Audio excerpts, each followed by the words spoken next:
بس انت بقى والله مش عارف، انت طلعت محترم قوي مش عارف اقول لك ايه. طب انت عارف اقول له روح عشان تلعب الهيكول عشان اخده اروح في الفرح. لو عجبك الفيديو اعمل لايك واشتراك في القناه، عايزين نوصل الفيديو ده 50,000 لايك. بقول لك ايه يابا، هو دلوقتي انا كنت في الامتحان والمراقب رخم عليا وكده ورحت ضربه. مشكلة، والمشكلة كبرت وبتاع و يا عم المراقب ابن كلب رخم يا عم، وعمال يتكلم، انا مش عارف انت ايه اللي جرالك يعني. عمال يتكلم بطريقة وحشة يا عم. رحت كسرت له، اسمع ايه يا عم؟ اسمعني بس عشان تشوف في الاخر، عشان انا كسرت له العربية بتاعته.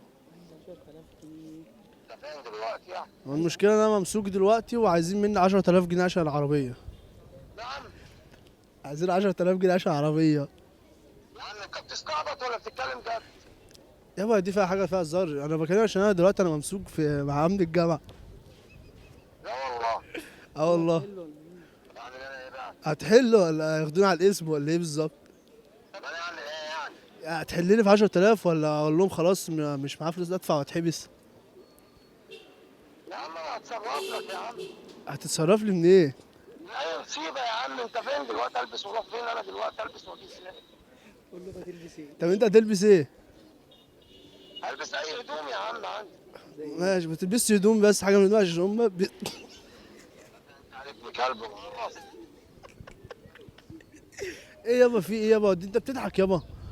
بقول لك والله هتحبس. انت يا ابني بقول لك يابا هتحبس.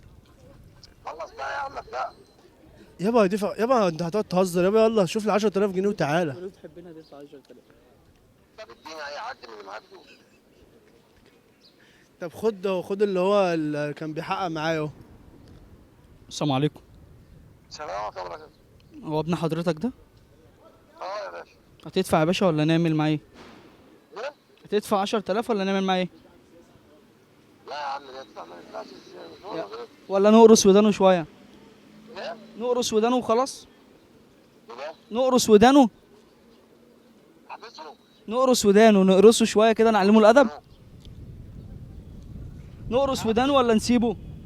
لا يا عم نقدر نساعدكم. ربنا يخليك والله. طب عشان يا عم ذوقك. ايه يا عم، مش لا هندفع لا يا لا عم عادي. لا لا لا، ده عشان ذوق ابوك يا ابني. خلاص انا هنحل الحوار كده والله. شكلك راجل محترم وتسلم والله، انت على دماغنا من فوق.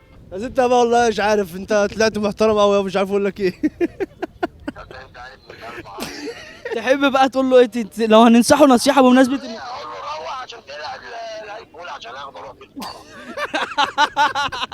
روح عشان هو عايز الهيكون. والله العظيم انت راجل عسل. حبيبي يا كبير. حبيبي يا عم. ماشي يا ماشي. ماشي يا باشا، سلام.